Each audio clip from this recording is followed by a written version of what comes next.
Hello, my name is Ruchi NP Singh, and I am an Ibdp English A language and literature educator.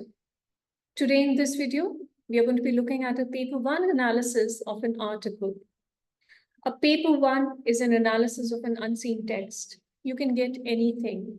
So the best way to prepare for your paper one is to look at as many text types as possible. So this particular video is going to be dealing with article. Let me share my screen and take you there.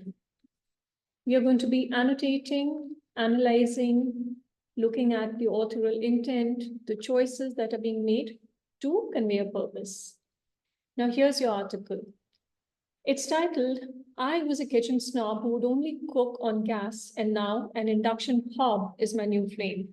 We can spot the colloquial language. Now, being a kitchen snob who would cook only on gas to adopting an induction hob is a juxtaposition. You see the contrast between the two, and it creates an intriguing opposition. When this author calls himself a kitchen snob, he implies that it's a person who's particular or even elitist about their cooking preferences. An induction hob is a departure from the traditional cooking methods. So we are looking at a contrast which piques the reader's curiosity and sets up an expectation for a narrative or a change or transformation. Therefore, your title becomes very engaging. Now, when you call an induction hob a new flame, that becomes a metaphorical use of language. When you call it a flame, the author imbues the cooking tool with the qualities of warmth, passion, and vitality. This metaphor suggests that the author has developed a deep connection of fondness for the induction hob, elevating it beyond a mere appliance to a source of inspiration or enjoyment in the kitchen. Here we have the image of the author, and then we have a bit of context before we actually move on to the article, which reads like a personal anecdote. It says, moving to a new flat forced my wife and me to go electric and realize, and it wasn't the tragic culinary loss I believed. So this personal anecdote engages the reader by giving them a glimpse into their life and experiences. Relatable context. Now, when you look at the word, it was forced. It's a forced transition, which happened because of some necessity or an obligation, suggesting that this transition to electric cooking was not a voluntary choice, but rather a consequence of external circumstances like moving on to a new flat. This framing primes the reader to empathize with the author's situation and sets up the narrative of an unexpected change that's coming their way. Now it starts here. Remember, it's 2024, so we are going to keep that date in mind. My wife and I have always had certain non-negotiables when looking for a place to rent. Whenever you say something is a non-negotiable, it means you're not going to compromise on it. Good light, decent location, and a gas stove. Remember, whenever we are talking about our strong preferences, we are showing that what we like. And when you see a gas stove, it implies that you like cooking. Here we are. It says we love cooking together, and countless food shows have impressed upon us that there's nothing more essential to a tasty meal than a flame. Countless good shows. When you say that, the author appeals to authority to support their assertion that a gas stove is essential for a tasty meal. This reference suggests that the author's preference for a gas stove is not merely subjective, but it's grounded in expert opinion, and it's a popular consensus within the culinary community. And when he says nothing is more essential than, it is emotional, there's a passion that you can see, there's a sense of conviction and sincerity in what the author is saying. Emotive language, which enhances the persuasive appeal of this argument. It says to a tasty meal than a flame. Now, the enumeration that we read here of good light, decent location, and a gas stove emphasizes the importance of a gas stove as one of the non-negotiable criteria where the author and their spouse are looking for a place to rent. It shows the prioritization of the gas stove amongst other desirable features. Since then came the pandemic. Now we have a narrative structure which sets up the sequence of events leading to his experience with electric cooking. And we all know what happened in the pandemic. Our landlord wanted to move back to our Barcelona flat. So in the first months of 2020, we found ourselves looking for a new place to stay. So the phrase in the first months of 2020 establishes the specific time frame within which the events are transpiring, which aligns the narrative on the onset of COVID-19 pandemic.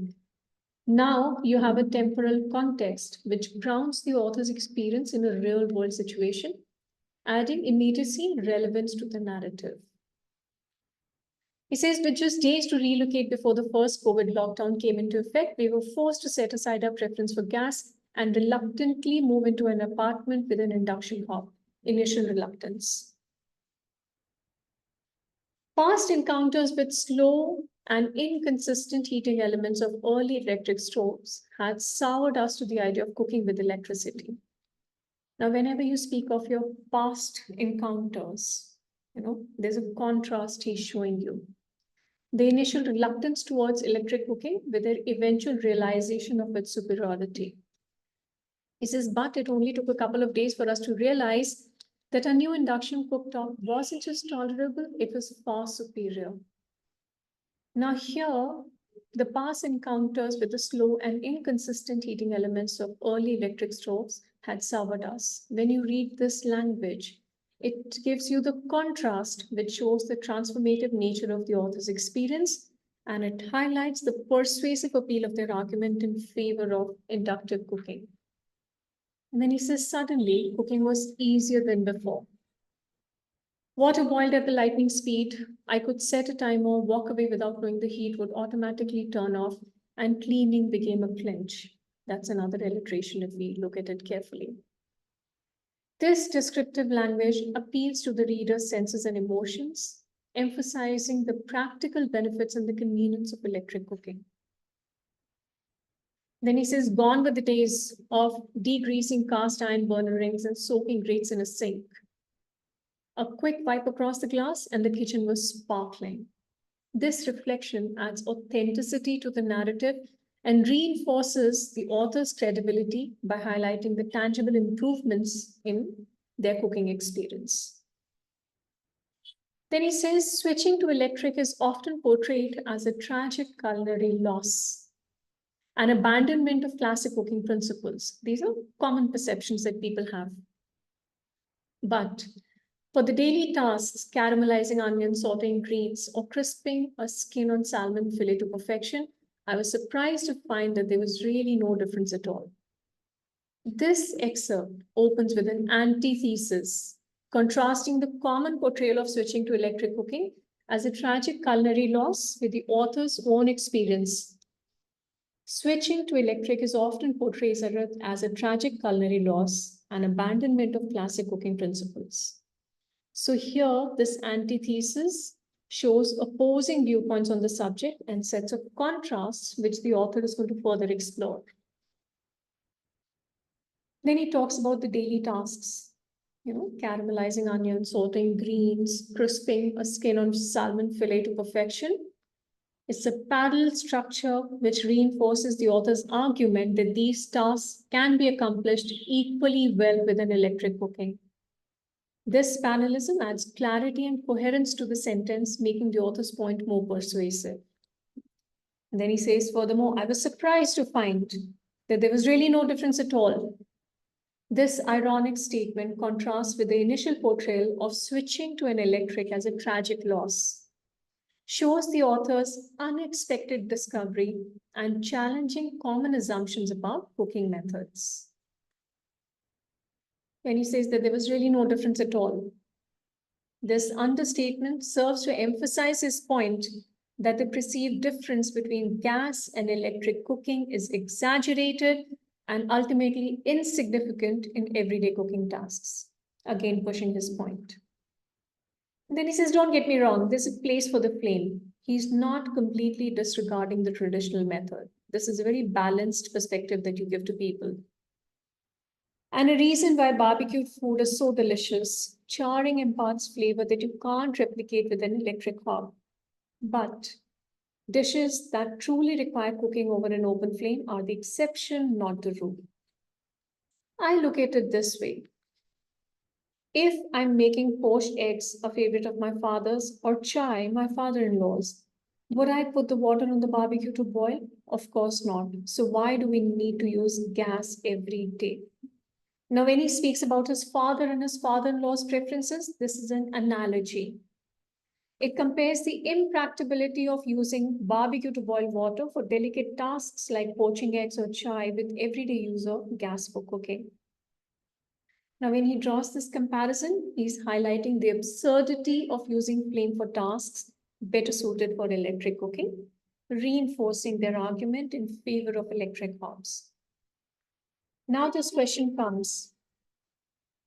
So why the need to use gas every day?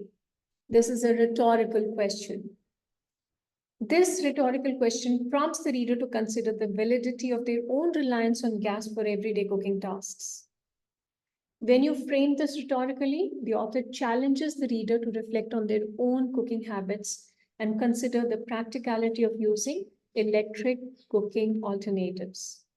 I want you to consider at this point that is this article going in the direction of being environmentally conscious practices as well, even though it explicitly doesn't say that. Our belated switch to induction came amidst a surge of horrifying stories about the health and climate risk of gas stoves. Surge of horrifying stories. This is a hyperbole and exaggeration to grab the reader's interest and highlight the urgency of this issue. Of course, making his argument more persuasive. Studies have found cooking with gas is like having secondhand smoke in the kitchen or grilling next to an oil factory. Now we have analogies to draw parallel between cooking with gas and other activities like secondhand smoke in the kitchen, grilling in an oil facility. When you compare cooking with gas to well-known sources of pollution and health risk, the author makes the potential dangers of gas stoves more tangible and relatable to the reader, enhancing the persuasive appeal for their argument. Says, no thanks. A gas stove can make the air in the kitchen so dirty that it would be illegal if it were outside. Assertive statements. Assertions reinforce the severity of issues. And here in this case, it emphasizes the need for action to contribute to the persuasive appeal. Got kids? It would give them asthma. Use of pathos. The moment you speak about kids, colloquial language, it could give them asthma. You're talking about emotions now. Evidence shows that ventilation does help, but I don't always remember to flick on the extractor fan or to open the window every time I turn on the hob. Do you? Again, a rhetorical question. When he asks this, the author is prompting the reader to reflect on their own behavior, potentially feel a sense of guilt or concern about the use of gas stoves, enhancing the persuasive appeal, direct address to the reader. Then he says, then there's the risk of leaks. Dozens of people in UK die each year from carbon monoxide poisoning.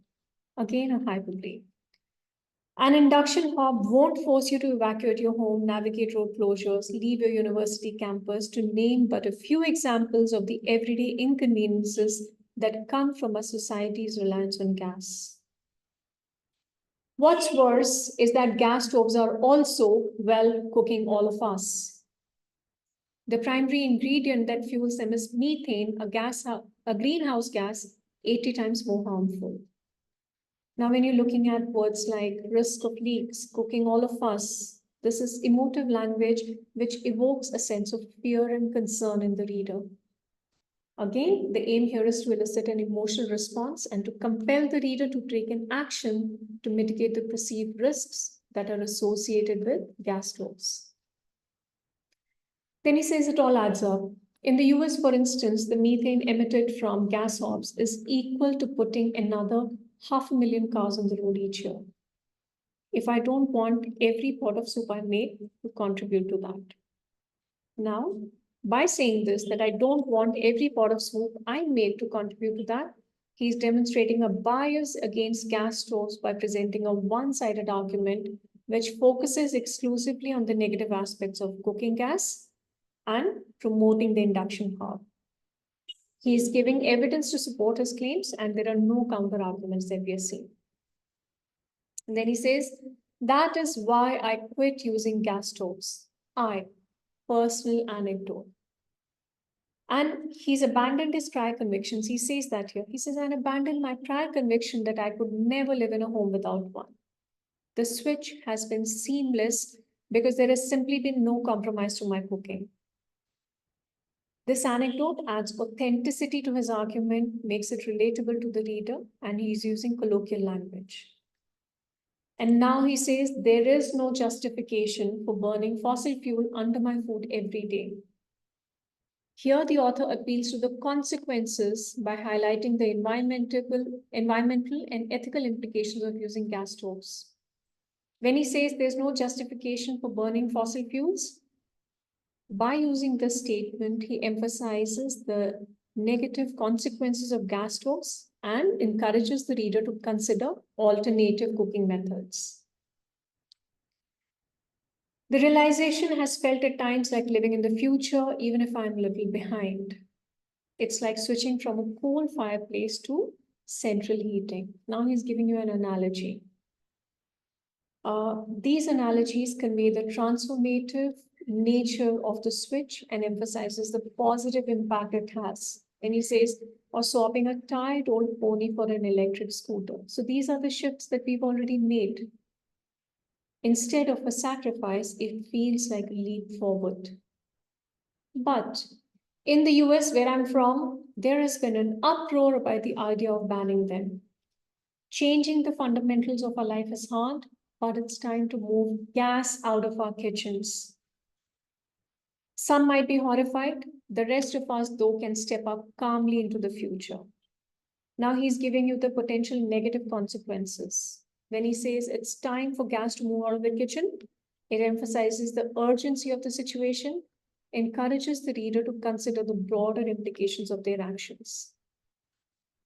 Then he says it's embarrassing that it took a global pandemic for me to come to my senses. This admission to embarrassment adds a human element to the argument and encourages the reader to empathize with the author's journey of this realization, and of course, encouraging the reader to have the same. Hopefully, our governments too will soon smell the gas. This is the call to action. He's urging the readers and the governments to take action on the issue. It motivates the reader to consider the importance of the issue, encourages them to advocate for change. The author is Michael Kavate. He writes the newsletter Cooler Futures. He's a senior reporter with the Inside Philanthropy. That's his credibility.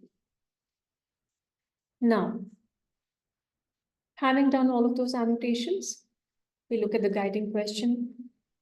How does the author employ persuasive appeals in the text to sway the reader's opinion or to encourage action? In a world grappling with environmental and health impacts of traditional cooking methods, a senior reporter shares a personal journey of enlightenment regarding the necessity of transitioning away from gas stoves. This excerpt is from an article written by Michael Kavate, a senior reporter from Inside Philanthropy and the author of newsletter Cooler Futures. It reflects a persuasive argument based on personal experiences and a journalistic expertise. The audience for this text is likely readers, specifically from the UK and US, interested in environmental sustainability, health, and lifestyle choices. The speaker, Michael Kavate, presents himself as knowledgeable and a credible source, aiming to persuade readers to reconsider their reliance on gas stoves. The surface purpose of the text is to advocate for the transition away from gas stoves due to their environmental and health risks. However, the deeper implicit purpose is to inspire action and societal change by sharing a personal narrative that resonates with the reader's values and concerns. The actionable purpose is to encourage readers to reflect on their own cooking practices and advocate for policy changes that promote a safer and a more sustainable alternatives. Through the strategic use of appeal to consequences, emotive language, and irony, Michael Kavate effectively argues for the necessity of transitioning away from gas stoves to protect the environment and public health, urging readers to join him in advocating for change. This reads like a thesis statement. It should be written very specifically. Now let's go into the details. The author strategically uses language, tone, and register to persuade readers to reconsider their reliance on gas stoves. Kavate begins by recounting personal experiences with gas stoves, establishing rapport with the readers, and framing an issue in a relatable context. The author adopts an informal tone, evident in the phrases, "don't get me wrong," fostering a conversational atmosphere and inviting the readers to empathize with their perspective. This informal register is significant since it humanizes the argument, making it accessible and engaging for a diverse audience. As the author delves into the drawbacks of the gas stoves, the tone shifts from one of authority to persuasion. The author uses formal language, a professional register, to convey the expertise and credibility seen in phrases like horrifying stories about health and climate risk. This formal register is crucial in appealing to readers' sense of trust and authority, especially when discussing complex and consequential issues like environmental sustainability and public health. Additionally, the author uses emotive language to evoke empathy and concern, seen in phrases like cooking all of us, showing the urgency and gravity of the situation. It metaphorically suggests that the use of gas stoves isn't just a personal choice, but has broader implications for the society's well-being. Furthermore, the author uses irony and a critical tone when addressing societal attitudes towards gas stoves. The author's use of phrases like, "it's embarrassing that it took a global pandemic for me to come to my senses." It challenges readers to reflect on their own perspectives and consider alternative viewpoints. This critical tone encourages the readers to question established norms and advocate for change, aligning with the deeper purpose of inspiring action and societal transformation. The author crafts a compelling story that emphasizes the need to move away from gas stoves by using colorful figurative language and striking imagery. The prominent image of cooking without food and cleaning without soap is used here to surprise the reader and sustain their attention, emphasizing the dire consequences of relying on outdated cooking methods. This metaphorical depiction serves to highlight the stark reality of continuing to use gas stoves in the face of mounting health and environmental risks, compelling the reader to reevaluate their own cooking practices and advocate for change. The prominent image of cooking without food and cleaning without soap is used to surprise the readers, sustain their attention, emphasize on the dire consequences. This metaphorical depiction highlights the stark reality of continuing to use gas stoves in the face of mounting health risks. The headline, "I was a kitchen snob who would only cook on gas. Now an induction hob is my new flame," uses irony to grab the reader's attention and sets the tone for the narrative. By juxtaposing the author's initial preference for gas stoves and their eventual embrace of induction hobs, the headline foreshadows the transformative journey that unfolds in the text. The phrase "cooking all of us" metaphorically suggests the use of gas stove isn't just a personal choice, but has broader implications for the society's well-being. This figurative language conveys the idea that the emissions from gas stoves are impacting the health and environment of an entire community, emphasizing the urgency and seriousness of the issue. Furthermore, a rhetorical question, "so why do we need to use gas every day?" prompts the readers to introspect about their own habits, fostering a sense of guilt or concern regarding the use of gas stoves. Additionally, the direct address to the reader shows the importance of a gas stove in the author's decision-making process. emphasizing the significance amongst other desirable features. Also, by establishing the specific time frame aligned with the onset of the COVID-19 pandemic, the author adds immediacy and relevance to the narrative, grounding it in real-world context. Furthermore, the contrast between the author's initial reluctance towards electric cooking and their eventual realization of its superiority highlights the transformative nature of their experience. Another technique used is of a testimonial evidence, where the author shares personal anecdotes and experiences to lend credibility. For example, when the author describes their own transition from gas to induction and the benefits they experienced, serves as a testimonial to the effectiveness of the proposed alternative. Furthermore, the author uses fear appeal by highlighting the potential risks associated with gas stoves, like risk of leaks, health hazards posed by emissions. This fear aims to evoke a sense of urgency, compel the reader to consider the consequences of their actions. Furthermore, there is a use of repetition used throughout the text to reinforce key points, ideas, to make them more memorable and persuasive. For instance, the repeated emphasis on the environmental and health risks of gas stove serves to reinforce the author's argument and convince the readers for the need for change. In conclusion, the text uses a variety of persuasive techniques and compelling arguments to advocate for transition from gas to induction cooking. Through the use of personal anecdotes, fear appeal, and repetition, the author effectively conveys the benefits of induction cooking while highlighting the risks associated with gas stoves. The use of emotive language, vivid imagery, enhances the impact of the message, eliciting a strong emotional response from the audience. Additionally, the author's credibility himself as a senior reporter adds weight to his argument. However, the text may face challenges in convincing audiences who are resistant to change or deeply entrenched in their preferences for gas stoves. Moreover, while the text effectively addresses health and environmental concerns, it may lack sufficient emphasis on economic factors or practical considerations that could influence decision-making for certain audiences. To adapt the text for a different audience, like policymakers or industry stakeholders, it could benefit from additional data-driven arguments, economic analysis, and case studies demonstrating the feasibility and benefits of transitioning to induction cooking. Strengthening the focus on long-term cost savings, environmental sustainability, and public health benefits of adopting induction cooking could enhance its persuasiveness with the audience. So this is how we look at a text and we do a complete paper one analysis.